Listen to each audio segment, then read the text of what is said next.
Chilevisión Noticias. Muy buenas noches, bienvenidos a una nueva edición de Chilevisión Noticias. Vamos a revisar los principales titulares de hoy. El presidente Boric anunció un paquete de ayudas sociales, se duplica el bono marzo y se crea un bolsillo familiar electrónico que permitirá descuentos en la compra de alimentos a través de la cuenta RUT. Son algunas de las 7 medidas anunciadas hoy y que ahora deberán discutirse en el Congreso. Un joven estudiante está grave tras haber sido agredido a la salida de una discoteca en Las Condes. Vecinos aseguran que se han repetido hechos violentos de madrugada tras el cierre de este recinto. El municipio anuncia nuevas medidas de seguridad en la zona. Este mes comenzará la devolución de excedentes de las ISAPRES, pero este año los montos serán más altos, ya que van a incorporar el dinero cobrado por el primer proceso de adecuación de los planes de salud que la justicia dejó sin efecto. Por lo tanto, ahora deben devolverse esos montos en forma de excedentes. Fue capturado Ovidio Guzmán, hijo del Chapo Guzmán, ex líder del cartel de Sinaloa. La detención se produjo en la ciudad de Culiacán, en México, la que amaneció tomada por grupos armados que intentaban impedir el traslado de Guzmán a la capital del país. Quemaron camiones, bloquearon caminos y se tomaron el aeropuerto disparando contra varios aviones. A esta hora toda la zona está militarizada. Polémica por una ordenanza municipal de Puente Alto que obliga a bares y discotecas a cerrar sus puertas a la 1 de la madrugada. Los dueños de los locales nocturnos interpusieron un recurso de protección para impedir que se aplique esta medida que comenzaría a regir desde el 1 de febrero. Vamos a una pausa y volvemos con el detalle de las noticias.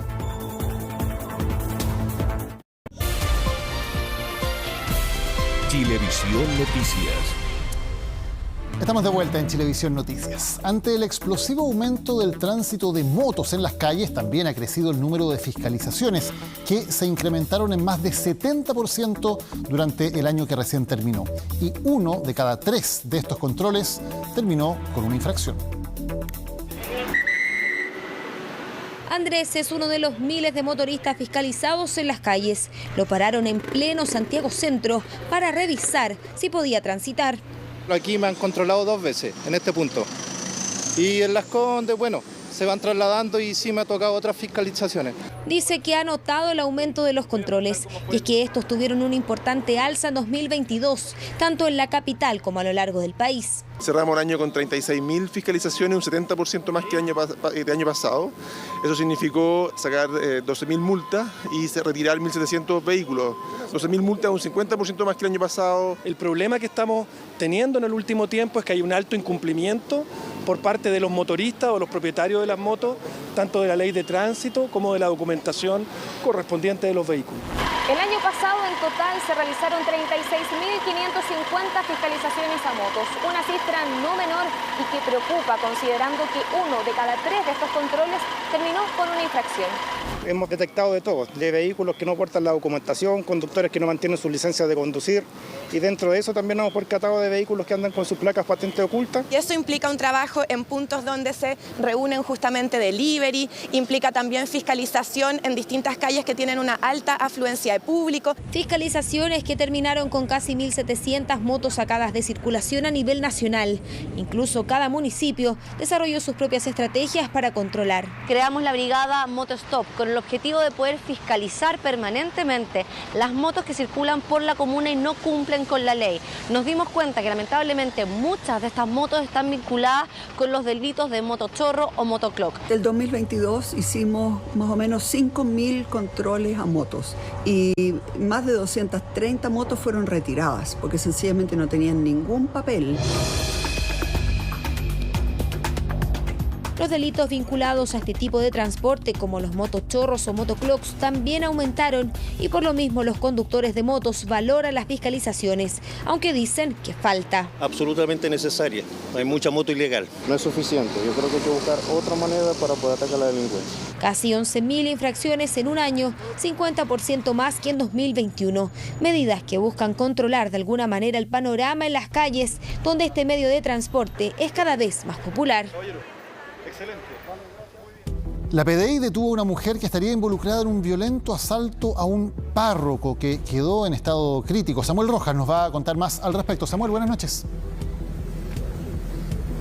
Buenas noches, Daniel. Y la Policía de Investigaciones, específicamente la PICRIM de la comuna de Peñaflor, realizó un gran trabajo porque dio con el paradero de una mujer que habría entrado junto a su pareja a una parroquia ahí en la misma comuna de Peñaflor. Fueron bastante violentos con el sacerdote de esta misma institución porque entraron en horas de la madrugada. Esto fue el pasado 16 de diciembre. Incluso lo despertaron a golpes a este sacerdote. Se encontraba en su lugar de descanso. En la casa que se encuentra obviamente dentro de esta propia parroquia, bien digo, y lo amedrentaron, lo golpearon. Estaban pidiendo el dinero que se había al parecer juntado en un bingo que se habría realizado para poder remodelar esta parroquia, pero ese dinero no se encontraba en el lugar. Sin embargo, no obstante a eso, decidieron seguir golpeándole y pidiéndole el dinero. Afortunadamente, este párroco de 75 años, que ya lleva 8 años en esta parroquia ahí en la comuna de Peñaflor, terminó con un derrame cerebral en su, obviamente en su cabeza, producto de los golpes que le brindaron a estas personas. La policía entonces logró detener a esta mujer, que ya está a disposición del Ministerio Público. Pasemos a revisar declaraciones por parte de la Policía de Investigaciones y también del propio sacerdote, que se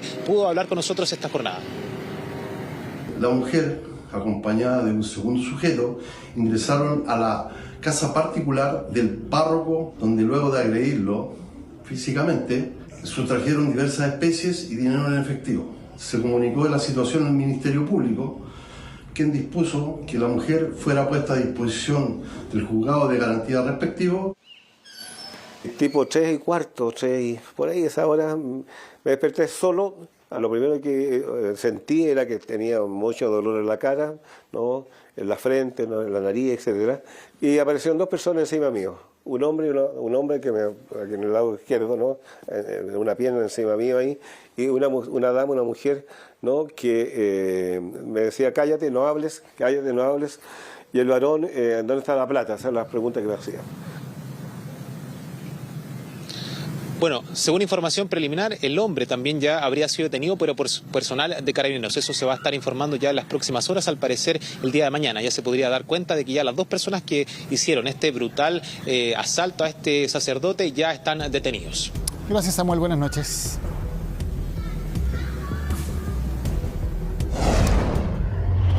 Un automóvil chocó contra un poste y debido al impacto explotó, provocando un gigantesco incendio que consumió varios locales.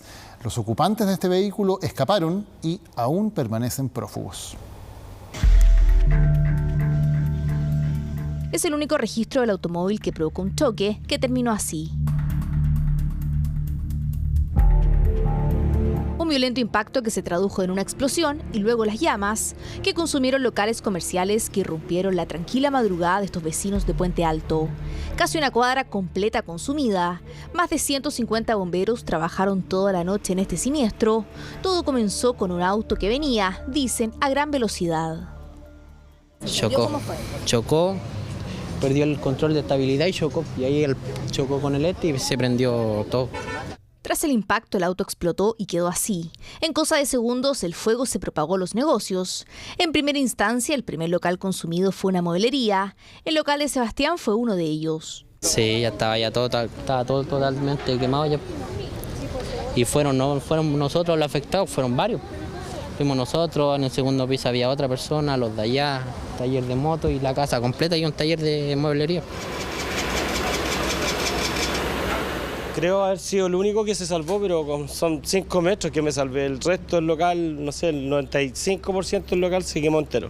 Alex estaba en la playa cuando un llamado lo hizo volver de urgencia a Santiago. Su negocio había quedado hecho cenizas. Y así que no quedamos sin nada. Lo único que se salvó son esas pequeñas cosas que están ahí afuera.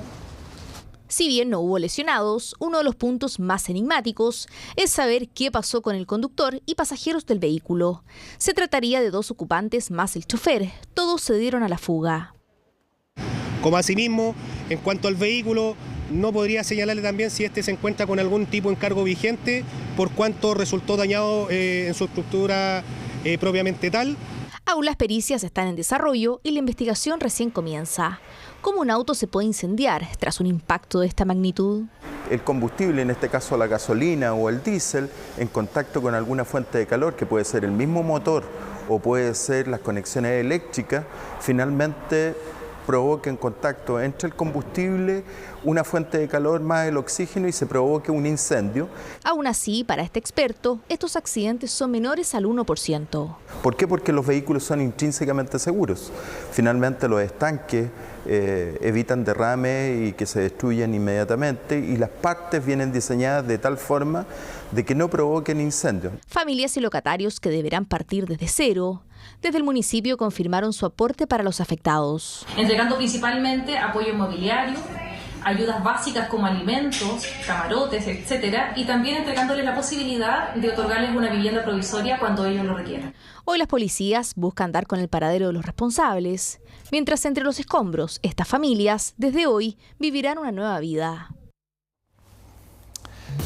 Hoy se anunció una alianza entre el Metro de Santiago y el Congreso Futuro, una plataforma de intercambio de ideas gratuita que es de las más importantes de Latinoamérica. Este evento, este año, se realiza entre el 16 y 21 de enero. Habrá intervenciones en las estaciones del metro Baquedano, Pedro de Valdivia, Los Leones y Tobalaba, donde habrá stands informativos relacionados con el evento. Se van a distribuir tarjetas VIP con la marca, habrá pantallas informativas y un módulo interactivo en que se podrá vivir la experiencia del metaverso a través de lentes de realidad virtual guiados por activadores. Una alianza que busca democratizar el acceso a la ciencia, la tecnología, la innovación y el conocimiento, y que va a tener más de 120 expositores nacionales e internacionales presentes en todo el país. Así que queda hecha la invitación especialmente para los usuarios del metro. Y si todavía no tienen Pluto TV, les vamos a mostrar ahora cómo descargar esta aplicación en su celular y poder acceder a todo el contenido que tenemos en el canal 208 de Chilevisión Noticias desde cualquier lugar en que se encuentren. Primero tienen que ingresar al Play o App Store de su celular, buscar allí Pluto TV, bajar la aplicación, instalarla y de inmediato, sin registrarse, sin pagar, esto es completamente gratuito, podrá ver cientos de canales de forma absolutamente gratis y sin ningún dato personal. Simplemente hay que abrir la aplicación y en el canal 208 nos va a encontrar Chilevisión Noticias para ver nuestros noticieros en cualquier lugar, además de programas y de contenido exclusivo. Seguimos revisando las informaciones. 560 bandas criminales fueron intervenidas por la PDI en el año que pasó en nuestro país. La más peligrosa, la del Tren de Aragua y Tren del Norte. Hoy el gobierno y la Policía de Investigaciones entregaron un balance del trabajo en materia de combate al crimen organizado. Portonazo, los robos, los atracos a mano armada. Estas nuevas modalidades de delito, estos nuevos fenómenos.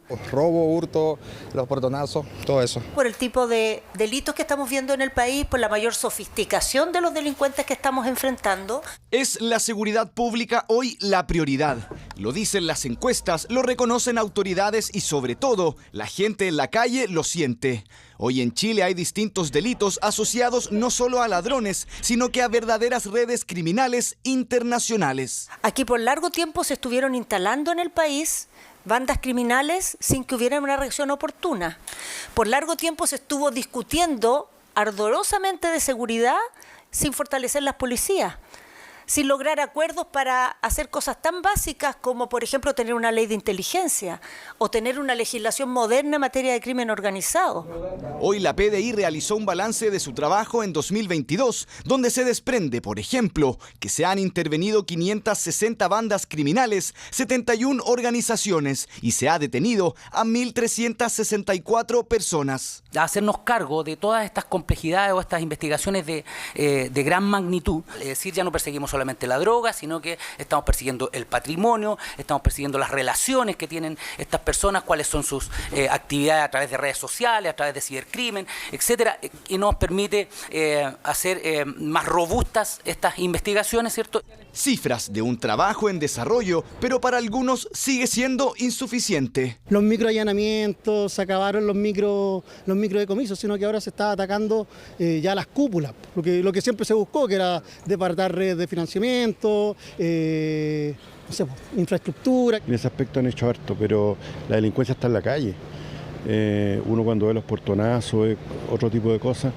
El trabajo de la PDI busca desbaratar hoy verdaderas redes criminales, incluso internacionales. Un operativo realizado en el norte del país dejó a 17 extranjeros detenidos y un chileno por una serie de delitos. Da esta sensación de que hay grupos criminales que antes no estaban o una forma de delinquir que antes no existía, por ejemplo. Sí, claro que sí. Incluso en las noticias de repente cuando aparecen estos asesinatos como a sangre fría. Pobladores como extranjeros siempre nos toman a todos en común que no, son todos ellos. Sí es posible que lo saquen de una vez. Obviamente se les metieron, no se sabe cómo. Que si pueden hacer algo por eso, mucho mejor. Claro, hay delitos considerados de exportación. Operación Caracas fue el nombre de una investigación de la PDI que terminó con 18 detenidos por secuestro. Hoy día muchos secuestros o llamadas extorsivas las hacen haciendo alusión de que son integrantes del Tren de Aragua o han participado de estas organizaciones que son extranjeras. Nombre conocido, el Tren de Aragua, organización criminal que también ha operado en nuestro país. La PDI durante el 2022 detuvo a 7 integrantes de esta banda por distintos delitos. Que se ha ido desarticulando cada facción que hemos identificado. Están todos detenidos los que hemos identificado y cuando aparezcan, obviamente vamos a hacer investigaciones serias para poder determinar la individualización de cada uno de estos participantes. Todo chileno con el corazón bien puesto no quiere homicidios, ¿no? No quiere ver armas en las calles, no quiere ver grupos criminales o grupos delictuales operando en sus barrios.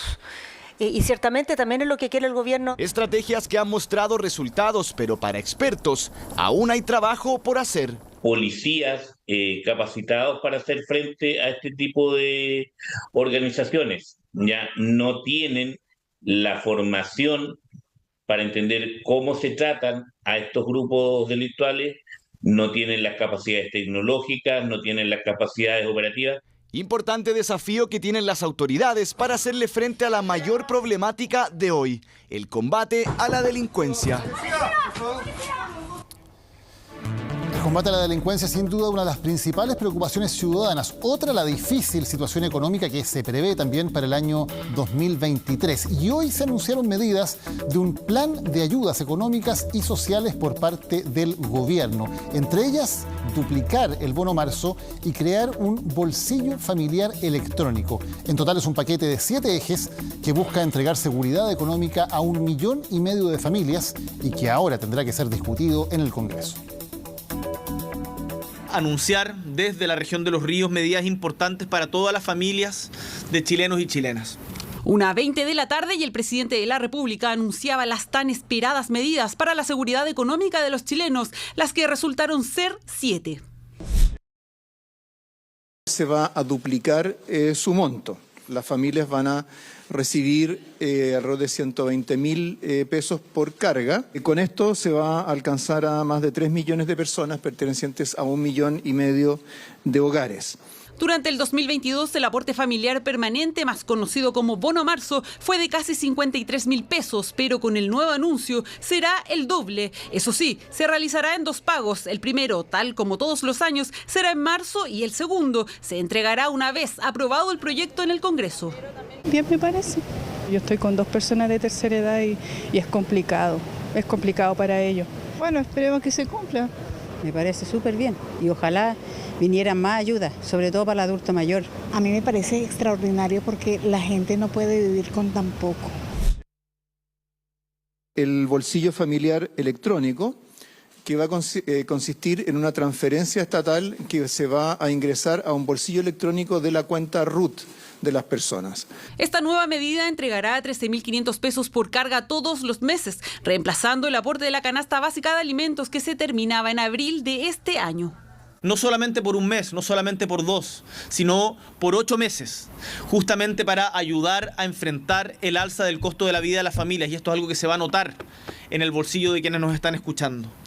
Otra de las medidas es que se incrementará en un 20% el monto para quienes reciban la asignación familiar y el subsidio único familiar, donde en este último el beneficio llegará a más de 900.000 niños que por efectos del trámite de postulación no podían acceder a esta ayuda.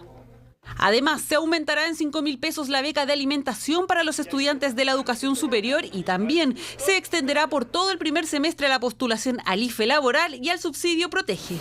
A diferencia de los otros beneficios de los que hemos hablado acá, este es un beneficio al cual se postula a través de la página web del CENSE. Lo más importante, ampliando la oferta de medicamentos que van a tener acceso a este beneficio, de 2.700 a 6.900 medicamentos. Y además serán en total más de 500 locales los que contarán con estas rebajas, incluyendo la región de Tarapacá, que hasta ahora era la única que no tenía acceso a este 16% de descuento en medicamentos y que además ahora incluso será de un 32% de descuento. Lo que implica que se han duplicado los descuentos en estos convenios que están por comenzar ahora en enero. La séptima y última medida irá al sector de la construcción, donde se destinarán 50.000 millones de pesos para obtener créditos con condiciones más favorables y así fomentar la creación de empleo y dar continuidad a los proyectos. Considerando todos los beneficios, excepto la ayuda al rubro de la construcción y la alimentación en educación, ¿cuánto entonces es el monto del apoyo del gobierno para las familias? Todo eso para el trimestre va a representar un apoyo del orden de los 475.000 pesos, equivalente más o menos a 158.000 pesos mensuales. Y ese monto es pensando en una familia donde existan 2 cargas. Las 7 medidas se pondrán en marcha una vez el Congreso apruebe el proyecto de ley. Vamos a revisar entonces en nuestro estudio con nuestras gráficas el desglose de estas 7 medidas. Partimos por el llamado Bono Marzo, su nombre oficial es el aporte familiar permanente, que va a beneficiar a 3 millones de personas y será de 120.000 pesos. Luego el bolsillo familiar electrónico, ya lo vamos a explicar en más detalle, pero es una transferencia estatal de hasta 13.500 pesos mensuales por carga para poder descontar a la hora de comprar alimentos.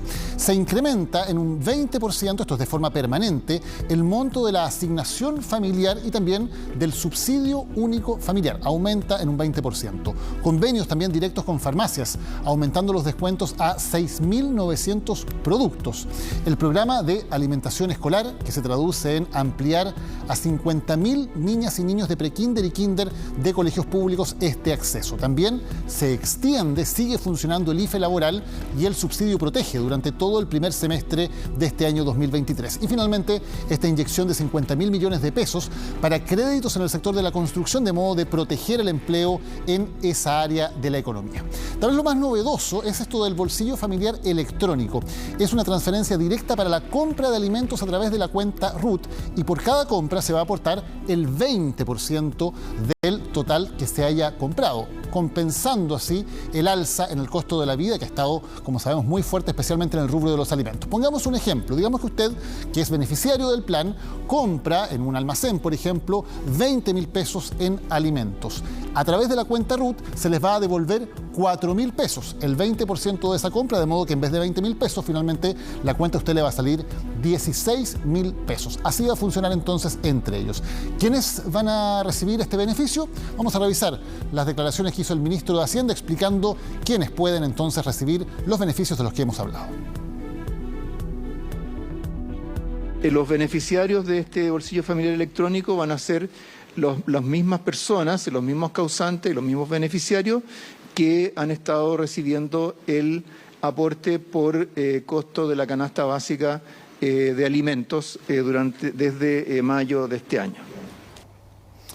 Ahí está entonces. Todo esto, por cierto, depende de la aprobación que debe dar el Congreso Nacional. Son proyectos de ley para que estas normas comiencen a regir entonces una vez aprobadas por el Congreso. Vamos a cambiar de tema. Les contamos que un adolescente de 18 años permanece grave después de ser golpeado en las afueras de una discoteca en Las Condes.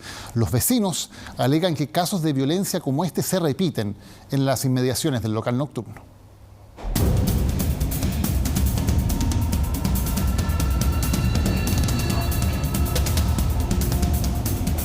Pelea en plena vía pública en las afueras de la Galería Omnium en Las Condes. Ocurrió el 1 de enero a las 6:30 de la mañana. Incivilidades que en todo caso reclaman los vecinos son constantes debido, aseguran, al funcionamiento en el lugar de la discoteca Sala Gente.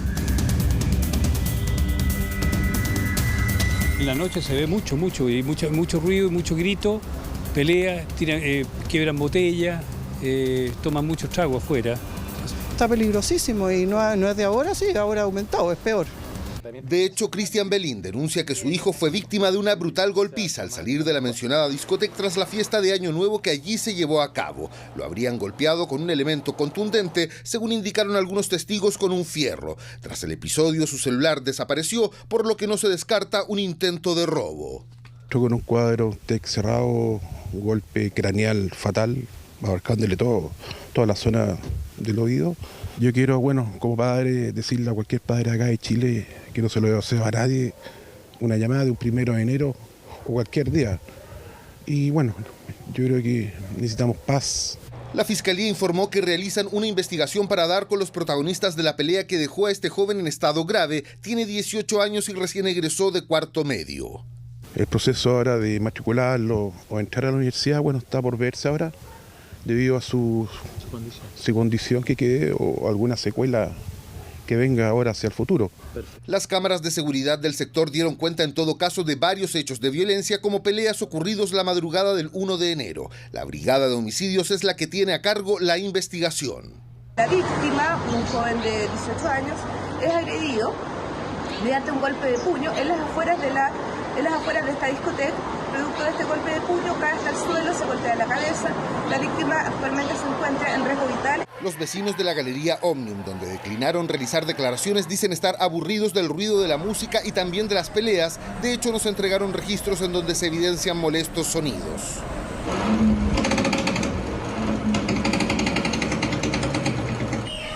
Llegaron los de Paz Ciudadana. Me he asomado y sí he visto cuando estaban en peleas, a patadas. Común, lamentablemente. Sí. Desagradable porque hay mucha bulla. Se sienten los motores tipo 4 o 5 de la mañana, que creo que hay carreras clandestinas. Pero sí, los vecinos creo que están haciendo una campaña para tratar de que se vaya la discoteca. En la Municipalidad de Las Condes indicaron que le ofrecieron asistencia psicológica a la familia de la víctima, quien permanece internado en la unidad de cuidados intensivos de la clínica alemana. Respecto al funcionamiento de la discoteca, también anunciaron medidas. Vamos a reforzar la presencia del 1402, de nuestros inspectores y también de las patrullas alrededor del lugar donde ocurrieron estos hechos. Nuestras cámaras municipales captaron todas las imágenes de la pelea, imágenes que están a disposición de la Fiscalía para que pueda realizar la correcta investigación.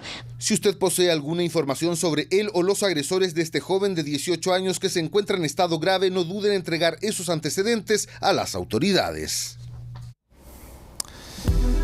El que vamos a revisar ahora es el prontuario de Luis Castillo Opaso, uno de los 13 personas indultadas por el presidente Gabriel Boric. Como vemos, contaba con 5 condenas por hurto simple frustrado, lesiones menos graves, robo con violencia y robo por sorpresa, todo esto previo al estallido, con un total de 26 causas judiciales en que aparecía mencionado. Estos datos han hecho que crezca aún más la polémica por los indultos otorgados por el presidente. Hoy hubo explicaciones desde el gobierno y críticas desde la oposición. Soy Luis Castillo, preso político rodriguista, acabo de obtener mi libertad, hermano.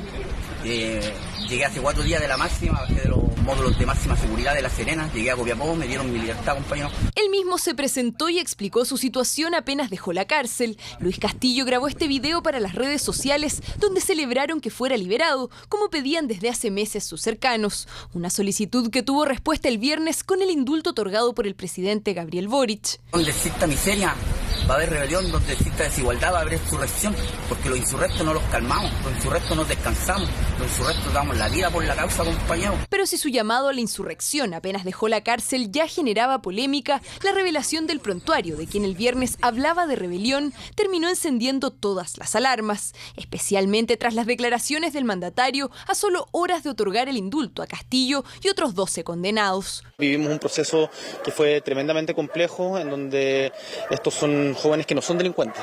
Palabras que contrastan con los antecedentes de Luis Castillo, 5 condenas entre el año 2005 y 2017 por hurtos, lesiones y robos. Además, su nombre aparece ligado a investigaciones por otras 26 causas judiciales. Las únicas personas que reciben indultos son personas que tienen una condena. Siempre son personas que tienen un reproche de la justicia. Y son personas que no por ser indultadas dejan de tener ese reproche. Esas condenas siguen siendo válidos, los procesos no quedan en cuestión. Ningún indulto indulto se realiza por un conjunto de faltas. El indulto es por un caso en particular, y eso ha sido así históricamente. Yo los invito a revisar los antecedentes históricos. Así respondieron este jueves las ministras del Interior y Justicia a la ola de críticas en el mundo político tras la liberación de Castillo, que cumplía una condena de 4 años de cárcel por el ataque a una oficina del Registro Civil en Copiapó.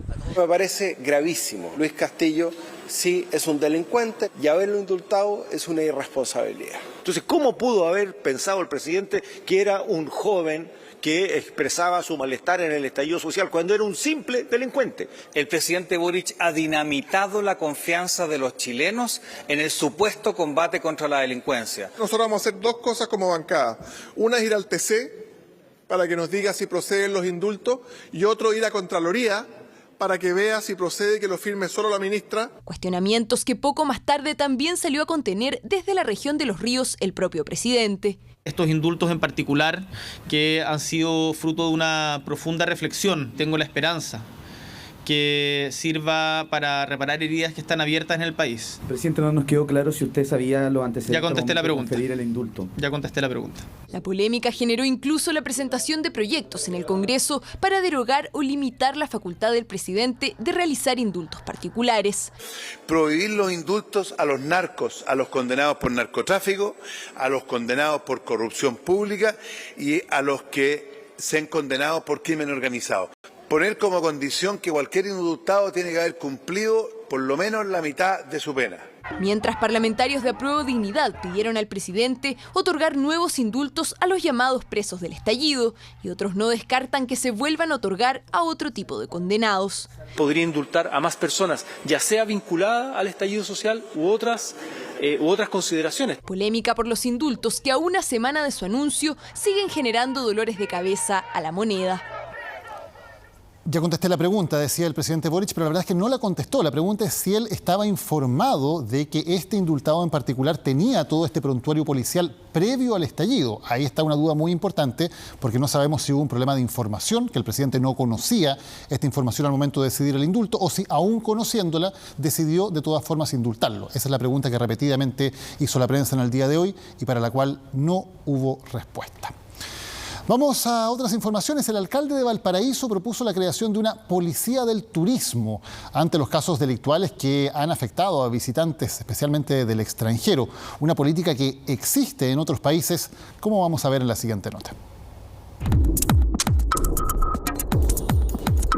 Asaltos hay en todos lados y son la principal preocupación en cada persona al circular por las calles. También lo son para el turismo, que ha tenido que enfrentar situaciones delictuales. Ya veíamos hace solo semanas cómo un guía turístico, acompañado de un grupo de extranjeros, era apuñalado tras intentar frustrar un asalto.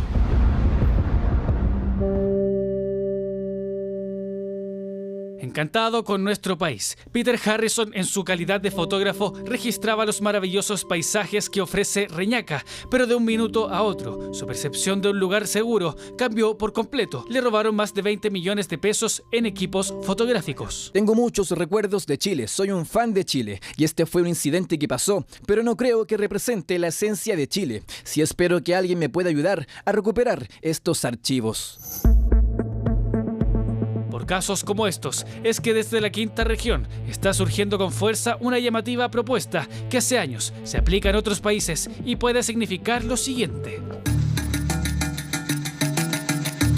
Lo que hemos hecho con este proyecto es abrir la puerta a la discusión sobre una nueva solución para el turismo. De lo que habla el presidente de la Cámara de Comercio de Valparaíso es de la conformación de la Policía del Turismo, algo que ya existe en muchos países. Y nosotros apuntamos a que sea una policía permanente, pero hablamos de un pilotaje. Tenemos que robustecer y una idea que también tienen que tomarla ya los expertos para poder avanzar y concretar de alguna forma lo que significa desarrollar esta idea, trabajar sobre los presupuestos. Algo que ya ha estado en conversación con diferentes organismos. Pienso que este es un tema que debe ser parte, por ejemplo, de este famoso acuerdo de seguridad nacional porque tiene que tener tramitación legislativa y podría ser un apoyo concreto a la actividad turística que tiene como base fundamental la necesidad de la seguridad. Hace muchos años que llevamos hablando esto y qué bueno que salga ahora a la palestra por los altos índices de delincuencia y sobre todo para sectores de Cerro Alegre y Concepción que hay harta delincuencia. Desde Valparaíso dicen, la idea es poder ampliar este trabajo a otras ciudades en trabajos coordinados con el Ministerio Público y la Subsecretaría de Prevención del Delito, pero antes buscan tratar inquietudes. Hoy día es un incentivo más a la comisión de delitos, la impunidad que se genera a partir de la desconexión, ¿cierto?, del sistema. Las barreras idiomáticas, hoy día tenemos muy pocos policías que hablan idioma, ¿ya? Y que no necesariamente llegan a estas ciudades que tenemos mayor afluencia de turistas. Estas policías existen en México, Colombia, Argentina y Perú. De este último conocimos cómo funciona el Departamento Policial del Turismo, que existe desde 1972. Y actualmente la policía cuenta con más de 1.300 policías de turismo a nivel nacional. Tú sabes que en todos los departamentos del Perú contamos con una comisaría de turismo. Y esas comisarías de turismo se encuentran debidamente implementadas, claro, materia de recursos humanos, y también con unidades móviles a través de importantes convenios con el MINCETUR, que es el Ministerio de Comercio Exterior y Turismo. Cuentan con entrenamiento especial para resguardar y asistir al turista. Acá en Chile aún falta definir los principales lineamientos de esta policía turística, pero ya toman ideas de diferentes países como medidas que esperan refuercen la seguridad local y del turismo. Eso sí, si el gobierno impulsa la idea. Un masivo operativo se desarrolló esta madrugada en la región del Maule para desbaratar 3 bandas criminales dedicadas al robo de madera. Esto luego de una investigación de la Fiscalía junto con la BICRIM de Constitución. 46 personas fueron detenidas y se incautaron armas de fuego, municiones, camionetas con patentes clonadas, camiones y 68 millones de pesos en efectivo. Para ello, cerca de 300 oficiales policiales intervinieron 50 domicilios por medio de sendas órdenes judiciales. Tenemos una asociación ilícita que se le va a imputar además el delito de lavado de activos, además tenencia ilegal de arma de fuego, y hemos incautado además vehículos dedicados a este ilícito. Aproximadamente tenemos 9 camiones hasta el momento y 4 camionetas entre las especies que se han incautado mientras se desarrollan diligencias. Un joven resultó con lesiones graves después de protagonizar este hecho. Se lanzó junto a un amigo desde casi 30 metros de altura en Angol. Lamentablemente en esta época aumentan los accidentes provocados por la irresponsabilidad de muchos veraneantes en lagos, ríos y playas. Estas son imágenes sensibles. Ante el asombro de quienes grababan, un visitante del centro turístico Canteras de Deuco, en Angol, región de la Araucanía, se lanzaba al agua desde casi 30 metros de altura. Segundo después lo hizo su compañero. Oh, se desmayó, hermano. No. Por los antecedentes que se reúnen dicen que se tiraron desde la cruz, que se trabajó en la inmovilización, la persona estaba consciente. Un joven de 22 años me parece. Imágenes que dan cuenta de una acción absolutamente temeraria e irresponsable. Según reportó Bomberos, este miércoles, alrededor de las 16:30 horas, recibieron un llamado de auxilio. Testigos informaban de un grave accidente producto de estos arriesgados saltos. Era de Santiago, por lo que logramos conversar con los chicos. Claro, saltaron 2, pero uno fue el que quedó con un poco más de daño. Ambos jóvenes de 22 y 26 años fueron trasladados al hospital de Angol. Uno de ellos con lesiones graves. Es que si bien ambos cayeron al agua, uno de los jóvenes impactó en la superficie de la laguna. Nosotros actualmente en Teletón tenemos cerca de 470 pacientes con lesiones medulares. La mayoría son traumáticos y de estos más o menos un 10%, o sea, cerca de 50 pacientes lesionados medulares son producto de piqueros. Y estás hablando de personas que pueden quedar paralizadas desde el cuello para abajo o de la cintura para abajo, dependiendo de la lesión, con trastornos intestinales, con trastornos motores, sensitivos, funcionales. Una lesión de la columna espinal, explica este especialista, puede tener consecuencias devastadoras tanto a nivel neurológico como motor. Por eso, en el mundo de la rehabilitación, incluso más importante que el tratamiento es prevenir. Si uno entra sin una técnica técnica adecuada, lo que va a pasar es que finalmente va a chocar contra algo muy similar a una pared. Lo otro muy importante es comprobar la profundidad del agua y probablemente más allá de 1 o 2 metros no es recomendable zambullirse. Técnica con la que claramente estos jóvenes no contaban. Es un espacio rural, no está dentro del radio urbano. Nosotros no tenemos las herramientas, los mecanismos ni los recursos necesarios como para cerrar un espacio de esta naturaleza. Desde que existe se ha manejado de la misma forma, en base a la responsabilidad personal. Un llamado que en época estival se vuelve urgente. Este rescate ocurrió en febrero pasado. Temerarios bañistas que fueron arrastrados mar adentro en La Serena.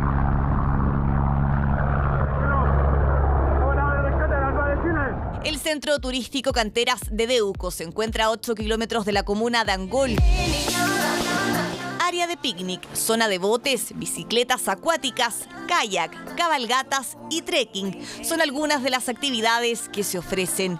En esta fecha la demanda de turistas registra un importante incremento y lamentablemente también aumentan las conductas temerarias. Tenemos un cuidador permanente en el sector, que es quien administra el recinto, lo cuida, lo mantiene, pero eso no significa que esta persona tiene que estar con cada una de las personas que va a visitar el lugar, pues aquí cada cual tiene una responsabilidad personal que asumir. Guías turísticos se encuentran en este lugar para acompañar a los visitantes. Los mismos socorrieron a estos amigos, conscientes de que se trataba de un accidente grave, pues conocen perfectamente la pendiente. La dificultad es que tiene una pendiente en positivo, entonces no es una caída libre hacia abajo, sino que tienen que agarrar vuelo, saltar y además caer bien. Como ve, más vale no experimentar acciones de riesgo ni exponer la integridad física por una aventura de unos minutos. No. Más de 113.000 millones de pesos deberán devolver en excedentes las ISAPRES. Y este año los afiliados van a recibir además los montos que se cobraron en exceso por el alza de 7,6% en los planes que fue revertida por la Corte Suprema. Los pagos parten este mes. Para saber si a usted le toca esta devolución, revisemos la siguiente nota. Las oficinas de ISAPRES están recibiendo más afiliados de lo habitual. Y es que este mes parte la devolución de excedentes, devolución que este año además incluirá los montos a favor de los cotizantes que se generaron tras el fallo de la Corte Suprema que dejó sin efecto el primer proceso de adecuación de 7,6%. ¿Qué le parece que se haga este reembolso? Bien, pero me preocupa un poco qué va a pasar al final. ¿Qué va a pasar cuando ISAPRE sigo, la ISAPRE me cambia, no me cambia? Eso es lo que me tiene dando vueltas. Estupendo. Imagínate si se va cualquier cantidad de dinero, uno que es pensionada, olvídate. Así que hay que pensar 2 veces. ¿Seguimos acá o nos cambiamos? Según datos de la Superintendencia de Salud, si se considera hasta el 31 de octubre de 2022, las ISAPRES deberán devolver más de 113.000 millones de pesos, faltando aún el cálculo de los movimientos de noviembre y diciembre, o sea, la cifra será aún mayor. La particularidad que vemos en este proceso de devolución es que se incorporan los dineros que fueron cobrados por las ISAPRES producto del primer proceso de adecuación de planes de salud, que recordemos la Corte Suprema dejó sin efecto en agosto, instruyendo su devolución como excedentes. Pero ¿cuándo se hará la devolución? Cada ISAPRE definió una fecha. El plazo límite establecido es el 31 de enero. Banmédica y Vida 3 harán el pago el 27 de enero. Nueva Más Vida y Cruz Blanca el 30 de enero. Colmena y Consalud el 31. ¿Cómo revisar el monto de devolución? Lo primero es ingresar a la plataforma digital de cada aseguradora. Todas las ISAPRES tienen en común una sección llamada cotizaciones. Y dentro de esta sección de cotizaciones hay una sección de excedentes y excesos. Ingresando aquí puede ver el saldo que existe tanto en la cuenta de excedentes como en la cuenta de excesos de cotización. La recomendación de este abogado experto en temas de salud es mantener actualizados los datos personales y bancarios en la ISAPRE, ya que de esta manera será la devolución del dinero a los afiliados. Lo más importante es que sus datos bancarios estén al día para que le puedan hacer la devolución. Sí, eso está ok porque cuando hay reembolso está todo funcionando. Mira, voy a aprovechar ahora que vengo a hacer un trámite de una licencia y voy a hacer el requerimiento. Ya, ¿lo vas a preguntar? Sí, lo voy a preguntar para poder hacer y así poder tener algo de beneficio. En el caso de no tener registrada una cuenta bancaria, el saldo a favor se devolverá por medio de un cheque nominativo en la sucursal más cercana a su domicilio o por medio de un vale vista que podrá ser cobrado en cualquier sucursal del banco en el que haya sido emitido. Las ISAPRE, cumpliendo con sus afiliados y en la oportunidad que corresponde, han iniciado el proceso anual de devolución de excedente. La información sobre los pagos está disponible en los sitios web y en los canales de información telefónica que dispone cada ISAPRE. Recuerde que el plazo límite para el pago de estos excedentes es el 31 de enero. Si aún no entrega o corrige los datos de su cuenta bancaria, es momento de hacerlo. Información muy importante entonces para chequear en detalle las fechas, cómo hacer los cobros, dónde recibirlos junto a los links de acceso. Ahí está, entonces ustedes pueden escanear, ya está apareciendo en pantalla este código QR. Con ello se puede revisar en nuestra web chbnoticias.cl toda la información relacionada con esta devolución de excedentes que, como vemos, este año tiene características muy especiales de las ISAPRES. Escaneen el código QR y la información está entonces en nuestro sitio web.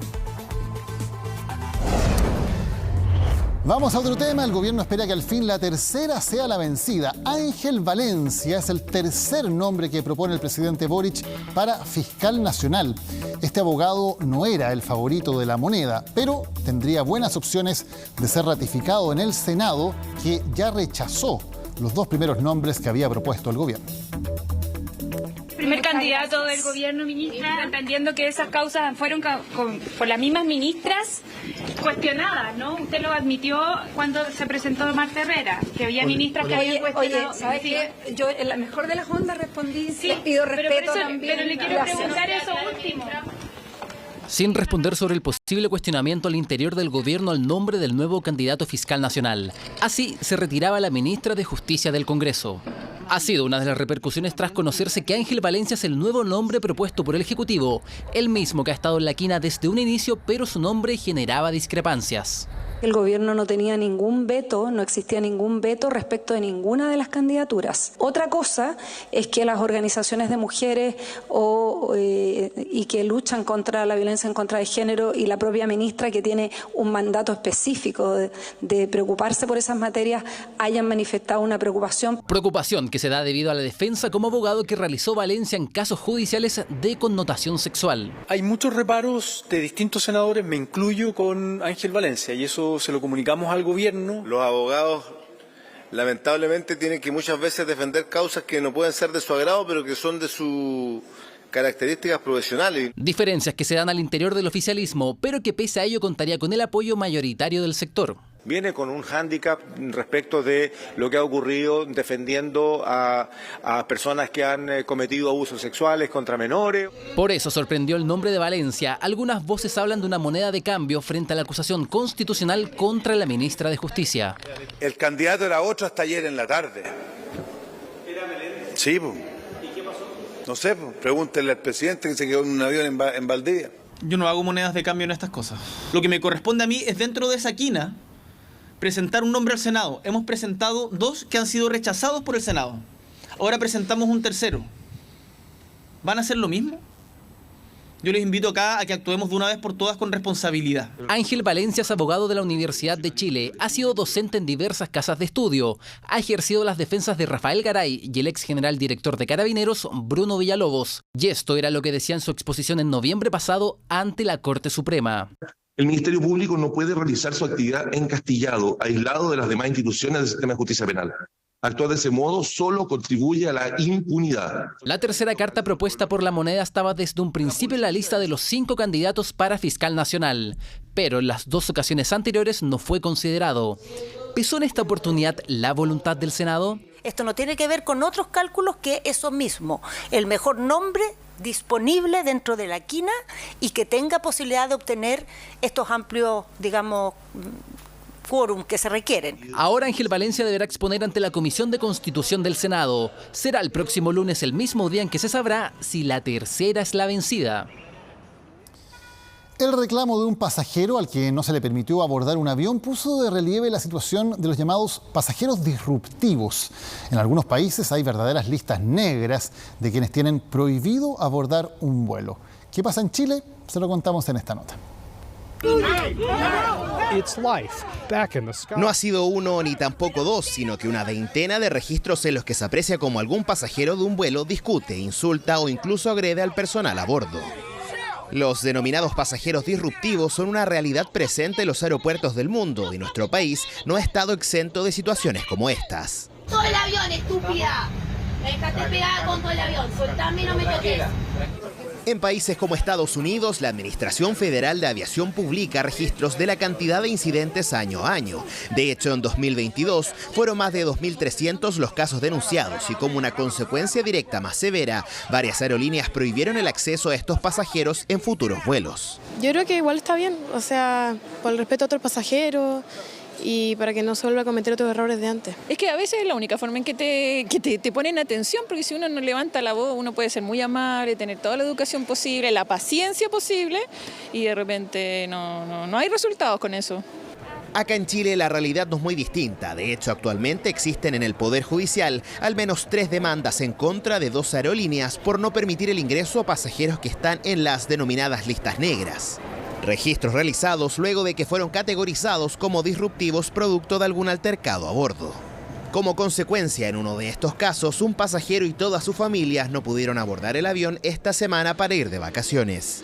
El Código Aeronáutico le otorga no solo a la empresa, sino que especialmente al comandante de la aeronave, la potestad completa sobre el vuelo y ejercer lo necesario para mantener la seguridad operacional. Pero en este caso, obviamente, el comandante de la aeronave no tuvo ninguna participación, sino que fue la propia línea aérea que realizó la falta de servicio respecto de ese pasajero y no solo de él, lo que más complicado respecto de toda su familia. Lo cierto es que las conductas disruptivas en vuelo pueden ser, por ejemplo, hacer un mal uso del chaleco salvavidas, fumar al interior de la aeronave o agredir ya sea a personas civiles como el personal a bordo. Pero la normativa aeronáutica chilena no establece la creación de listas negras, sino de una persecución penal en contra de quienes cometen delitos aeronáuticos. Que eso es una decisión de cada aerolínea. En el caso chileno, lo que ocurre es que cuando hay una situación de insubordinación de parte de un pasajero o un pasajero disruptivo, la tripulación hace la denuncia correspondiente, se presenta y eso ya sigue el curso que puede seguir cualquier denuncia de este tipo. Desde el punto de vista del derecho, vulnera los principios establecidos de las garantías constitucionales, ¿ya? Cualquier persona para que se le aplique una sanción debe tener un debido proceso y son los tribunales de justicia quienes determinan las sanciones. Contactamos a las principales aerolíneas chilenas para conocer el protocolo que hay detrás de las denominadas listas negras de pasajeros, pero declinaron emitir algún comunicado al igual que los pasajeros demandantes. Pese a esto, y ante un eventual aumento del flujo de viajeros, existen opiniones divididas en impedir el vuelo a los pasajeros disruptivos. Debería de ver así, tal como el DICOM, que uno debe saber antes. Y también, obviamente, que se vaya despejando, porque todos podemos tener una mala conducta, pero no por eso lo van a crucificar toda la vida. Yo creo que igual uno puede equivocarse de repente y tener una segunda oportunidad sería bueno. Y yo creo que debería haber algún aviso, tal vez, no sé, por correo electrónico, al momento de hacer la compra del pasaje mismo, tener algún bloqueo en el sistema para que ellos no puedan hacer la compra del pasaje. Una realidad presente a nivel mundial, pero desconocida por muchos. Ya sea un DICOM de viaje o una lista de pasajeros rebeldes, lo cierto es que por ahora no hay ley que habilite una creación de este registro en nuestro país, por lo que la recomendación es siempre seguir las instrucciones de vuelo para así evitar convertirse en un pasajero disruptivo. Una ordenanza municipal de Puente Alto restringe el horario de funcionamiento de locales nocturnos. Deberán cerrar a más tardar a la 1 de la madrugada y los fines de semana a las 2. Los locatarios recurrieron a la justicia para intentar frenar esta medida. Imagine, recién son la 1 de la mañana y de repente se apaga el carrete, no por capricho, no porque esté aburrido, sino porque una ordenanza municipal dice que debe ser así. Fome. Claro, ahí justo empieza lo bueno. Si acciones de las que le contaremos más adelante no prosperan, aquello empezará a regir a contar del 1 de febrero de este año, al menos en discotecas de Puente Alto, que estén en zonas urbanas o cercanas a zonas residenciales. Fijando un horario de funcionamiento para las patentes de clase D, cabaret o discoteca, y Q, adicional música en vivo, estableciendo un horario de funcionamiento de domingo a jueves entre las 20 y las 1 horas del día siguiente, y los días viernes, sábado y víspera de feriado entre las 20 horas y las 2 horas del día siguiente. La modificación de la ordenanza fue discutida el 26 de julio del año pasado, pero fue visada el 1 de diciembre. Durante todo este tiempo dicen los locatarios que adoptaron medidas para evitar lo que la causó, ruidos molestos e incomodidades a los vecinos. Mejoramos hartas cosas como el sonido, yo tuve que cambiar todo el sonido de mi local.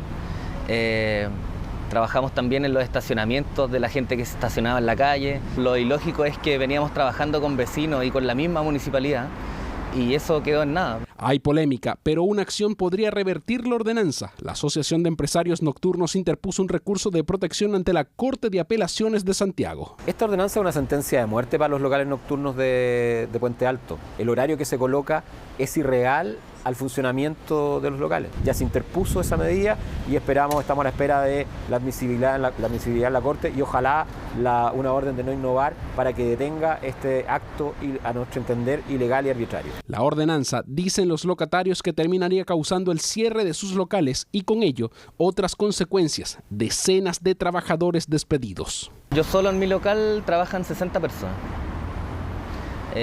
Habría que multiplicarlo por los 10 o 20 afectados. Consecuencias que, entre otras más, ahora miden los concejales que votaron en su minuto la ordenanza. Para mí nunca fue claro y lo pedí que se repitiera esa votación muchas veces, lo cual no se hizo y me sigue preocupando porque yo entiendo que el acortar el horario creo que no es la medida correcta. Yo siento que hay muchas dudas con respecto a esta ordenanza porque no pasó por comisión de alcoholes, donde muchos podríamos haber hecho todas las preguntas y consultas en ese momento. Esta modificación fue aprobada por el 100% de los integrantes del Consejo Municipal en el mes de julio del año pasado, es decir, hace 6 meses. Más allá de eso, puentealtinos analizan también la medida. Mira, la verdad es que hoy día como está el país, siento que la hecatombe está a cualquier hora del día, entonces no sé si traiga muchos beneficios que cierre a las 2 de la mañana. Espero que de algo sirva. O sea, positivo por una parte porque va a haber más seguridad tal vez, entre comillas, y sí, pues igual triste por la gente que tiene locales. Bueno, encuentro que corresponde porque hay mucha delincuencia por estos lados y sería lo ideal. De no prosperar el recurso de protección interpuesto por los locatarios puentealtinos, el carrete en esa comuna se apagará solo un par de horas pasada la medianoche. Una turista canadiense denuncia que le cobraron 450.000 pesos en una peluquería por teñirle el pelo. La familia chilena con la que se hospeda acusa que aprovecharon que ella no habla español para estafarla. Este fue el resultado de una tarde de peluquería para una turista canadiense en el sur de nuestro país. Le aclararon el cabello.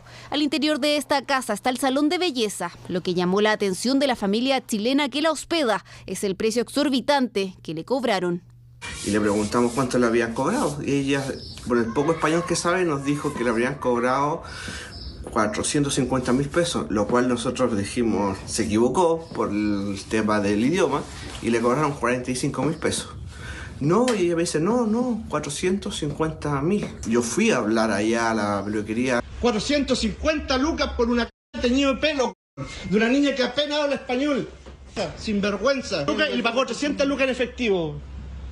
Llama a los pacos. Ella me da aquí con los pacos.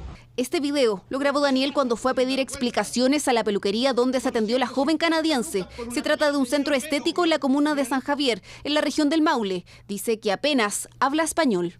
Creo que se aprovecharon de ella por desconocer el precio, los valores y la moneda que se maneja aquí en Chile. Mira, aquí me está estafando este gallo. 450 lucas le robó a una niña por hacerse un teñido de pelo. ¿Me voy a devolver la plata a la cabra o no? Daniela asegura que la joven preguntó el precio antes de iniciar el tratamiento, sin embargo no recibió respuesta hasta que le cobraron la alta suma de dinero. Esta fue la explicación que le dieron en el centro estético. Dicen que le realizaron 6 decoloraciones, por eso el exorbitante costo del servicio. ¿Cuánto vale cada decoloración? Cada decoloración 50.000 pesos. Ya, 6 por 5. Ya, pues 30. Más el corte, más el tratamiento para el cabello. Ahora, ¿qué está hablando? Pero, oye, pero es que yo 450.000 pesos a una persona extranjera. Si bien los precios dependen de cada negocio, acudimos a un salón con más de 10 años de experiencia ubicado en el centro de Ñuñoa para preguntar los valores de los tratamientos. El costo habitual es sustancialmente más bajo. El corte sale 16, pero si obviamente se van a hacer color, el color sale 35, ahí el corte lo bajamos un poco. Si se van a hacer mechas, lo mismo, y ahí cada vez vamos bajando un poco los precios en relación a la cantidad de servicios que se hacen, y también depende mucho el largo, el volumen de la clienta. Consultamos a esta peluquería en San Javier las razones del exorbitante cobro. Sin embargo, se negaron a dar una entrevista. Fuera de cámara, anunciaron acciones legales en contra de los denunciantes por difamación. La respuesta de ellos fue que es un lugar de lujo, pero nunca he escuchado que cobren 450.000 pesos encima en San Javier por un teñido de pelo. Al final fue un engaño. Fue engañada ella. Daniel y la familia de la joven en Canadá decidieron denunciar en el CERNAC lo ocurrido, mientras que la peluquería se negó a devolver parte del dinero pagado por este servicio de teñido. Seguimos hablando del turismo, ojalá con experiencias mejores que la que ha tenido que vivir esta turista de Canadá. Porque con la llegada del verano, como siempre, miles de turistas argentinos arriban a la zona central del país. La mayoría lo hace a través del Paso Los Libertadores y el problema es que muchos han tenido que esperar varias horas allí para realizar los trámites migratorios y poder entrar a nuestro país.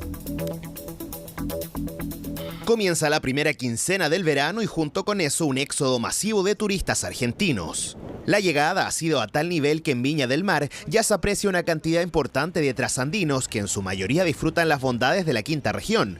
Eso sí, les costó llegar por la eterna espera. 10 horas de aduana, sí. Y el servicio en la aduana bastante dejó mucho que desear. Y tardamos desde Uspallata en Mendoza hasta llegar a Viña casi 13 horas. Así que fue un viaje eterno. Cruce de frontera muy complicado, inútilmente me parece, porque mucho papelerío, estuvimos a lo mejor a metros, 500, 600 metros de aduana y estuvimos casi 7 horas haciendo cola. Como lo oye, el problema radica en el paso fronterizo Los Libertadores, donde ya algunos veraneantes a comienzos de semana reportaban largas filas, atochamientos, pero por sobre todo esperas que en promedio, según dicen, llegaban a las 8 horas. Decidimos realizar el ejercicio y comprobar en terreno cuánto tarda el cruzar a nuestro país. Bueno, y finalmente, después de 2 horas de viaje desde la región metropolitana, en Santiago obviamente, nos trasladamos hacia el límite entre Argentina y Chile para saber si finalmente existen tiempos bastante extensos de demora desde que llegamos acá hasta que ingresamos a la zona de la aduana chilena. Ya en plena frontera se aprecia una fila importante de autos que siguen una misma dirección. La idea es solo una, llegar al complejo aduanero, llenar la documentación y armarse de muchísima paciencia. Avanzamos y algunos salen a estirar los pies y otros, más precavidos, aprovechan la instancia para comer algo o recorrer el lugar, ya que saben que el tiempo que les aguarda es harto. Para que se haga una idea, en enero del año pasado habían entrado 4.000 trasandinos y ahora, en lo que llevamos del 2023, ya han ingresado más de 20.000 turistas argentinos. Nos dijeron que puede llegar a demorar 8 horas. Sí, claro, porque todos se van de vacaciones y es normal, esto es lo normal. Esto es de siempre. Primero dicen que los chilenos de los Andes son los culpables y los de los Andes, los chilenos, dicen que los culpables son los mendocinos. Hacen 30 años que viajo y hacen 30 años que es el mismo problema. Es de aquí 1 hora y media más, yo creo. Casi 3. Así que bueno, hay que esperar. En la zona de acceso, las personas tras avanzar en la fila de autos se bajan para completar la documentación solicitada. Solo en el acceso del primer piso se aprecian 4 casetas de atención y solo una de ellas es atendida por personal argentino. Y considerando que probablemente sea el mismo personal el que atienda a los miles de turistas que día a día acceden a Chile, las horas de espera probablemente se extiendan sobre todo en las horas punta y fines de semana. La verdad, ahí hay una responsabilidad por parte del gobierno de Chile que lamentablemente creo que no ha logrado sensibilizar a todos los que forman parte de la aduana. Creo que hay que seguir trabajando, no tenemos mucha más alternativa que seguir trabajando para que esa situación mejore. Estuvimos reunidos con los servicios de aduana, SAC, PDI, que trabajan en el complejo Libertadores. Estamos muy interesados en que este trabajo se haga de buena manera, que sea ágil, pero también que sea correcto, que se hagan todas las revisiones que corresponde según la ley nos ordena. Panorama complejo en tiempos de espera, pero que responde naturalmente al explosivo aumento de turistas y que pese a que el cambio de la moneda no es más favorable, optan por atravesar la cordillera independiente si son 3, 4 o incluso 10 horas en la aduana. Está muy caro ir de vacaciones a Argentina, así que parece que han venido todo Chile. ¿Sí? Uno creo que 2 horas y media, 3 más o menos esperando. Sí, 3 horas. Si nos conviene, creo que no nos conviene, pero nos gusta mucho tu país. Veníamos con una idea de 5 horas, 6 horas, así que dentro de todo nos llevamos una buena sorpresa. ¿Sí? Para quienes hoy cruzaron el paso Los Libertadores, la buena noticia es que estuvo un poco más expedito que otros días. Por ahora, ni las autoridades argentinas o chilenas han comunicado si existe la decisión de aumentar la dotación de personal, por lo que la recomendación es planificar su viaje y, claro, sobre todo, tener mucha, pero mucha paciencia. Una mujer que hacía canopy en la región del Biobío quedó atrapada por varios minutos mientras intentaban rescatarla. Vamos a revisar las medidas de seguridad que hay que tener en cuenta para realizar esta actividad, que es una de las más solicitadas en las vacaciones de verano. Suspendida en el aire a vista y presencia de cientos de bañistas. Era el panorama en la playa Ramuncho, en la región del Biobío. Un lanzamiento en canopy que falló y duró más de lo programado. ¿Cómo vamos? A mí me pongo a llorar. Empezó a frenar en la pendiente, entonces ya cuando llegaba a la contrapendiente no tenía impulso para llegar hacia la plataforma de llegada. Así estuvo durante varios minutos hasta que llegó el equipo de rescate. Afortunadamente la escena solo quedó como una anécdota más de tantas de la temporada estival. Los expertos aseguran que hay ciertas precauciones que se deben tomar al momento de realizar este tipo de deportes. Lo que hizo fue frenarse, ¿ya? Por lo que yo veo. Existe esa tendencia que uno, al tener temor, al ir a gran velocidad, también estar a altura, se aferra a lo que tiene más cerca, ¿no? Correcto, así es. Y lo que tenía era el cable y el freno, por lo cual quedó al medio. Pero ahí los instructores lo realizan rápidamente, como vamos a ver en unos minutos, vamos a ver a Javier cómo va a hacer un pequeño rescate. Y así es como Javier se prepara para la ocasión con todos los implementos necesarios y se instala para concretar un lanzamiento exitoso, ejercicio que en algunas oportunidades no resulta del todo bien. Allí es cuando entra el equipo SOS. Bueno, ahora vemos a Javier con el equipamiento, el casco, los guantes correspondientes. Él se está lanzando, pero va a frenar a mitad de camino para que veamos cómo funciona un operativo de rescate. El rescate puede realizarse mediante el uso de una cuerda, pero cuando el incidente ocurre a varios metros de distancia es cuando se incorpora uno de los instructores. Así, en cerca de 2 minutos, el rescatista regresa junto al afectado. Una persona que por primera vez se sube acá, se asusta, frena antes. ¿Qué es lo que hay que hacer? Lo único que le recomendamos a los principiantes o a las personas que quieren hacer esta actividad de tirolesa es que se relajen. La tirolesa o el canopy es una actividad para disfrutar, para desahogarse. Pero ese relajo se suma a algunas medidas de seguridad que hay que considerar y que están contempladas en la normativa vigente. Los sistemas o circuitos de canopy tienen que siempre tener sistemas de seguridad para el usuario. En este caso, arnés de seguridad de cuerpo completo y ojalá que estén nuevos. Los recintos deben contar con personal calificado con años de experiencia comprobables. Además, tienen que estar certificados, por ejemplo, mediante la autorización del Cernatur. Todo lo que es herraje, anclaje y lo que sea sistemas de lubricación y mantención de los tiros de un punto A a un punto B deben ser certificados. Y por último, el centro vacacional que yo voy a elegir y practicar esta práctica, digamos, hacer este deporte, debe contar con sistemas de seguridad en caso de emergencia. Deporte que en estas fechas es uno de los más practicados por los turistas. A poner atención entonces, porque estas emergencias se pueden evitar al considerar todas estas instrucciones. Vamos ahora a México, donde se mantiene una situación crítica por la ola de violencia desatada después de la captura finalmente del hijo del Chapo Guzmán, el ex líder del cartel de Sinaloa. Carlos Grech, ¿cómo estás? Buenas noches. Hola, buenas noches. Sí, a esta hora, Ovidio Guzmán, el hijo del Chapo Guzmán, ya ha llegado al Centro Federal El Altiplano, en Ciudad de México, donde va a esperar su futuro judicial luego de ser detenido en un operativo en Sinaloa. Los escoltas del narcotraficante, numerosos grupos armados también, durante todo el día intentaron impedir su captura y su traslado. Y eso desató el caos en Culiacán. Incluso se tomaron el aeropuerto de esa ciudad. La crónica del día a continuación.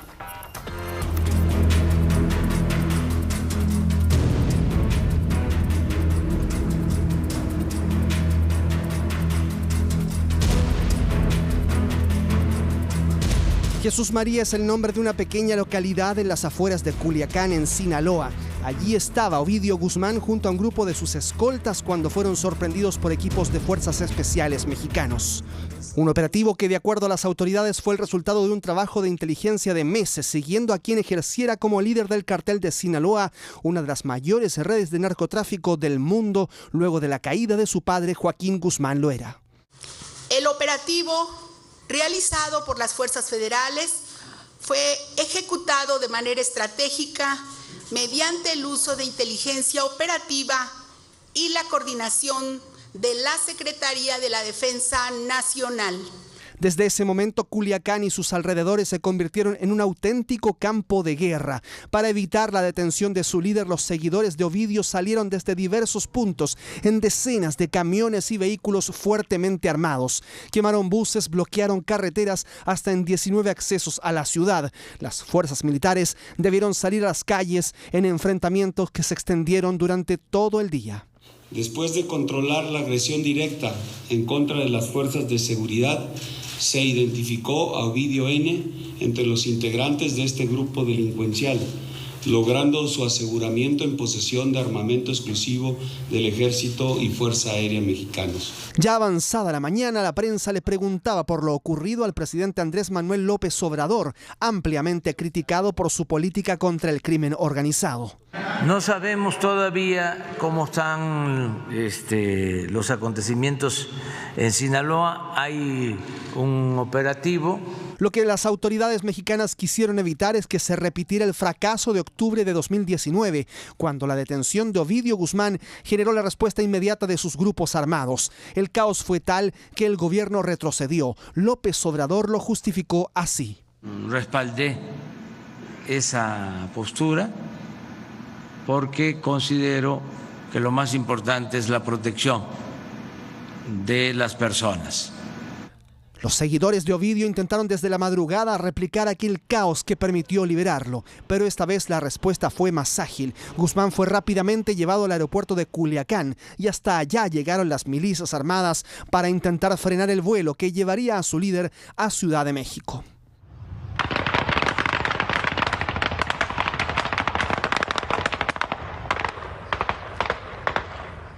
Y así lo vivieron los pasajeros de un avión de Aeroméxico que despegaba en esos instantes y que también recibió disparos.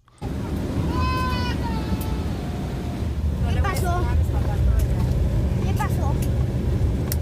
Decenas de vuelos en todo el territorio mexicano fueron suspendidos, también las clases y los servicios en todo Culiacán. Los ciudadanos están refugiados en sus casas por orden expresa del gobierno. Sigue trabajando las autoridades de los 3 órdenes de gobierno para controlar la situación. Se sigue invitando a la ciudadanía para que no esté en la calle. El tema del penal fue controlado, fue un conato de fuga. La Embajada de Estados Unidos en México emitió una alerta en la que pide a sus ciudadanos no viajar a Sinaloa. Hemos aconsejado a los ciudadanos estadounidenses en Sinaloa que se mantengan alerta ante posibles actos de violencia en todo el estado y nuevamente reiteramos nuestra advertencia de viaje.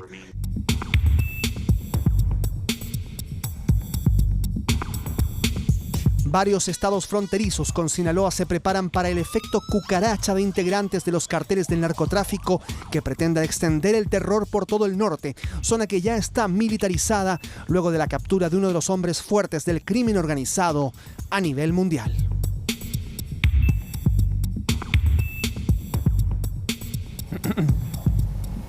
Esa es la situación entonces en Sinaloa. Carlos, importante recordar lo que decía la nota. Hace 4 años, efectivamente, ellos lograron que fuera liberado el hijo del Chapo Guzmán después de un operativo precisamente para evitar un derramamiento de sangre mayor entre civiles. Intentaron repetir esta operación y por eso es que ocurren todos estos hechos, el bloqueo de carreteras, disparos contra aviones, para intentar nuevamente doblarle la mano al gobierno como lo habían logrado en la ocasión anterior en 2019. Claro, y por eso es que, por ejemplo, en el operativo de hoy también, luego que despega el avión de la Fuerza Aérea rumbo a Ciudad de México, es escoltado también por aviones de la Fuerza Aérea de combate ante cualquier eventualidad. Es mucho el riesgo que hay en torno a esta captura. Incluso a esta hora hay algunas dudas respecto del lugar al donde es trasladado. Fue trasladado a un penal que se llama Altiplano, que es de donde se fugó también su padre, el Chapo Guzmán, en algún momento. Por eso es que todo se cierra en torno a un entorno de máxima atención. Ahora, esto ocurre también un par de días antes de la visita de Joe Biden, el presidente estadounidense, a México. Muchos lo ven como una señal.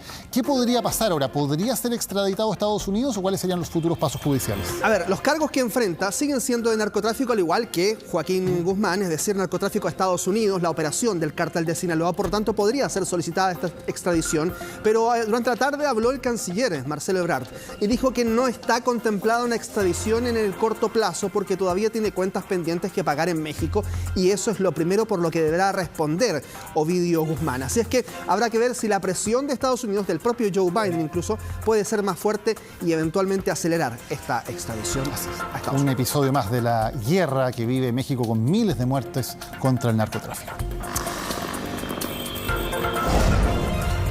Vamos a cambiar de tema para hablar nuevamente de la familia real de Reino Unido, que está en el ojo del huracán ahora por las polémicas declaraciones del príncipe Harry en su libro autobiográfico, donde entre otras cosas acusa a su hermano mayor, el príncipe William, de haberlo agredido luego de una pelea por su esposa Meghan. Miren.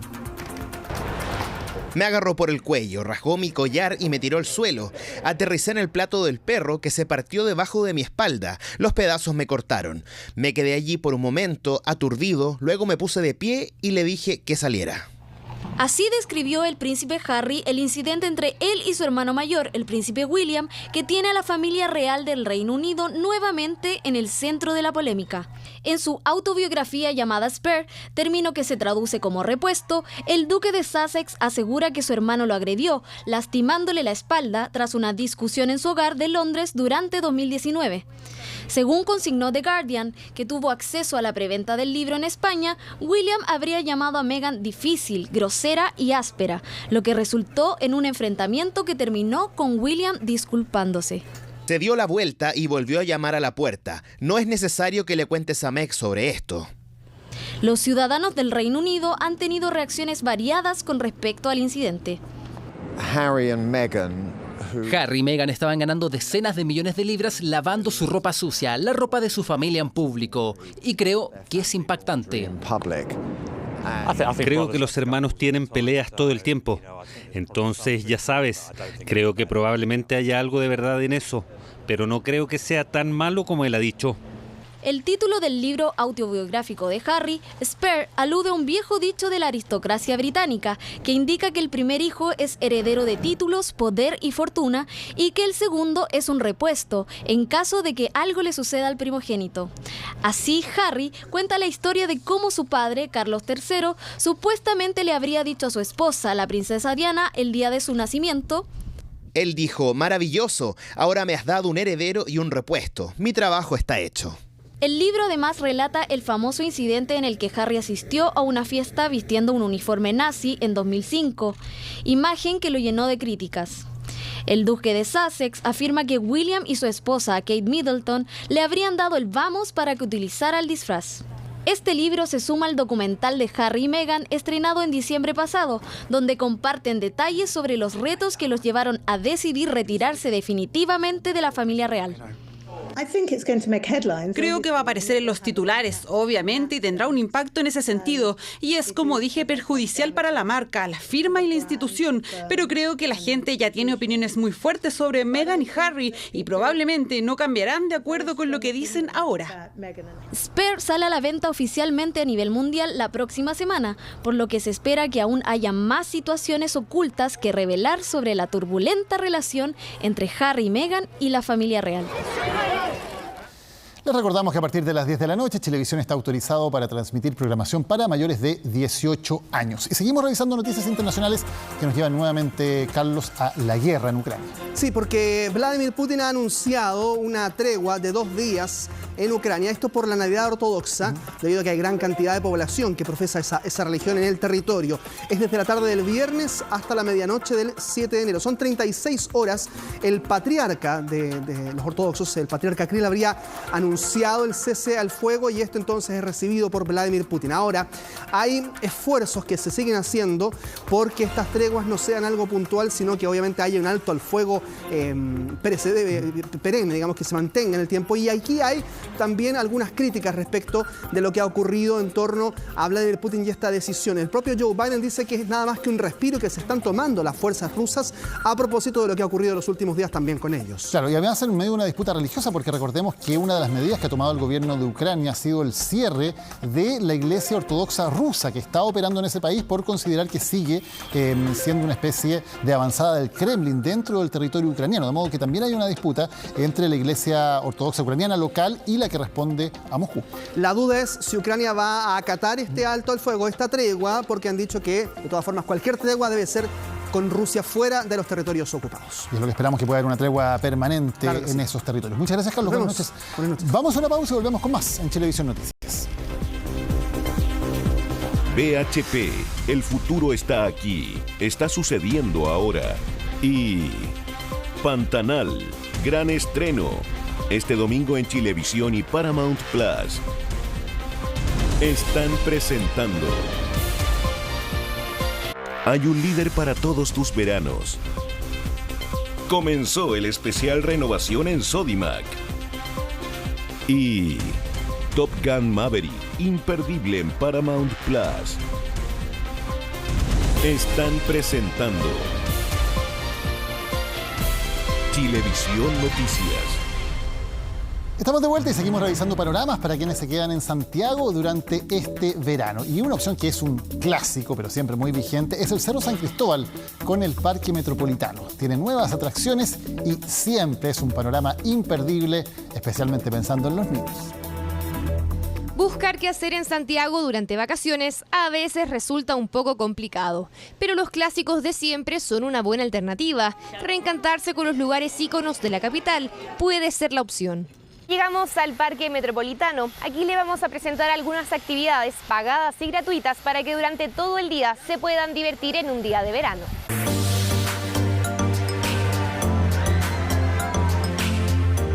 Esta es nuestra primera parada, es el Jardín Japonés. Con más de 40 años de existencia, pero solo 2 desde su última remodelación, este espacio alberga diferente flora nativa del país asiático. Sus caminos, flores, pequeñas lagunas y la vista deslumbran a todos. Nos levantamos temprano y les dije a las niñas, hagamos algo diferente. No tiene costo, se puede llegar en auto, se puede llegar en locomoción. Yo había venido antes, pero el jardín estaba cerrado. Pero ahora que están las vacaciones, pudimos venir las dos. El panorama es increíble y creo que es bastante divertido. Visita gratuita que a todos gusta. Ahora, otra alternativa, esta vez pagada, es disfrutar del Parque Aventura.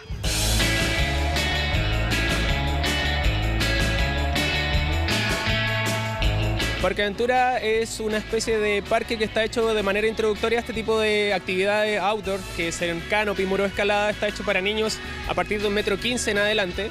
Está separado por categoría y por zonas del parque. Un lugar donde grandes y chicos pueden disfrutar de diferentes juegos. Dependiendo de ellos son los valores. Por ejemplo, 2 juegos de tipo inicial cuesta 7.900 por persona y 3 de aventura extrema cuestan 10.990 pesos. Sí, estoy de vacaciones y quería hacer algo distinto acá en Santiago. ¿Y qué tal quizás los valores? Yo encontré que estaban bien, sí, para el tipo de actividades y el tiempo que uno está acá está bien. ¿Me entretienen? ¿Son divertidos? ¿Y es mejor que estar en la casa? Sí.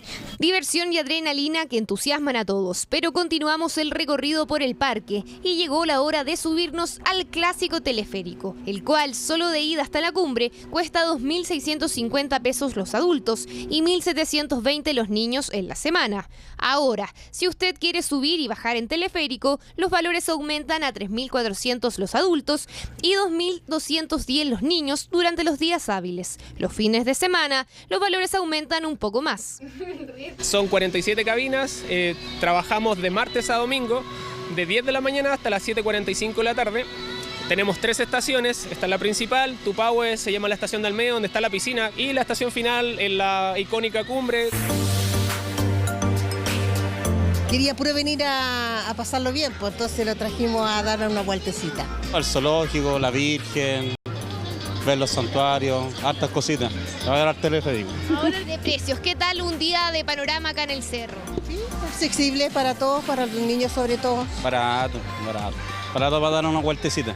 Ahora, al terminar el viaje en teleférico, nos falta probar el típico mote con huesillo, que cuesta 1.500 pesos. ¿Y nos faltó el mote con huesillo? No, nos faltó, riquísimo igual, riquísimo. Así que nada, pues ahora vamos a ver si bajamos en el... Ahí, no sé cómo se llama, en el funicular. Vamos a ver, porque igual me agoté. Y lo último de nuestro panorama es bajar el cerro en funicular, el cual solo bajada cuesta 1.400 pesos para los adultos y 700 pesos para los niños. Así que ya sabe, aquí le damos otra idea de qué hacer en vacaciones en Santiago.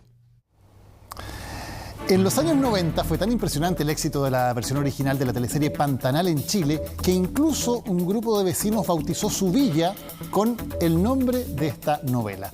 Y es una historia que, como sabemos, regresa de la mano de una superproducción brasileña grabada en el humedal más grande del mundo. Se estrena este domingo, después de Chilevisión Noticias Central. Camionadas y camionadas salían de acá del sector con barro, no sé a dónde los fueron a dejar, pero fue mucho el barro que sacaron. Y en esos momentos estaba la teleserie Pantanal. Entonces, en una reunión que nosotros tuvimos ya cuando casi las casas estaban hechas, dijeron, ¿y cómo le vamos a poner a esta población? Pongámosle Pantanal. Yo recuerdo de haberla visto también. Y después, después cuando ya más grande nos vinimos para acá y ahí ya esto se llamaba el Pantanal. Particular nombre de esta población en San Vicente de Tahuatahua, en la región de O'Higgins. Si bien la moción de llamarla oficialmente Pantanal no prosperó, quedó como el nombre popular por el que todos en el pueblo identifican a este lugar. Nos faltaba la vecina que le decíamos la Yuma Marruaca o le cambiábamos los nombres a la gente que empezó a vivir. Reflejo del impacto que generó Pantanal en el año 92, cuando fue emitida en Chile. Un clásico de las teleseries latinoamericanas que ahora cautivará a nuevas generaciones. Si Yuma se volvió un ícono en piel de la actriz Cristiana Oliveira, ahora será Alanis Guilén quien la interpretará. Ambas actrices se conocieron en el set de grabación.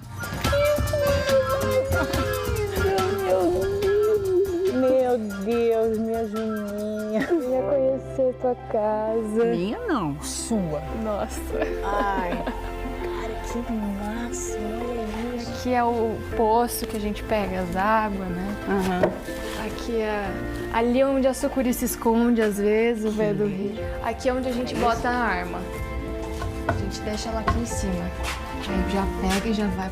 Una teleserie realizada por el gigante de las novelas, la cadena Globo.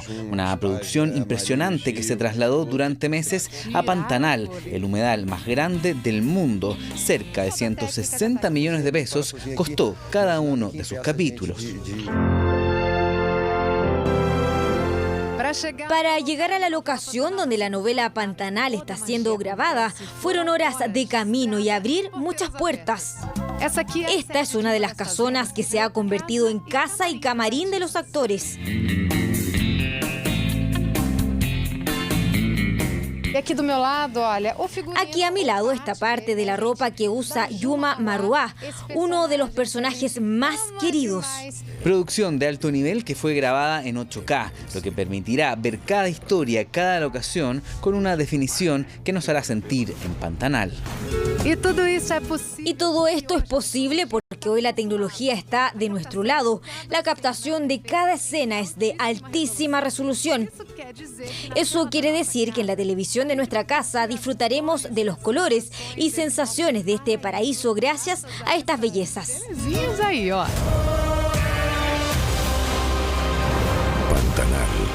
Superproducción que llenará de emoción sus noches a partir de este domingo después de Chilevisión Noticias Central. Pantanal, que llega a la pantalla de Chilevisión y a la plataforma de Paramount Plus. La naturaleza es la que habla. Pantanal. Una gran invitación que les dejamos para este domingo y otra gran invitación que les dejamos ahora, porque ya viene un nuevo capítulo de Yo Soy. Muchas gracias por la compañía. Hasta mañana. Buenas noches.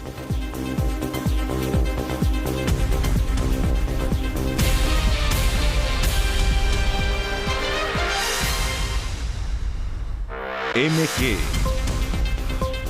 Claro.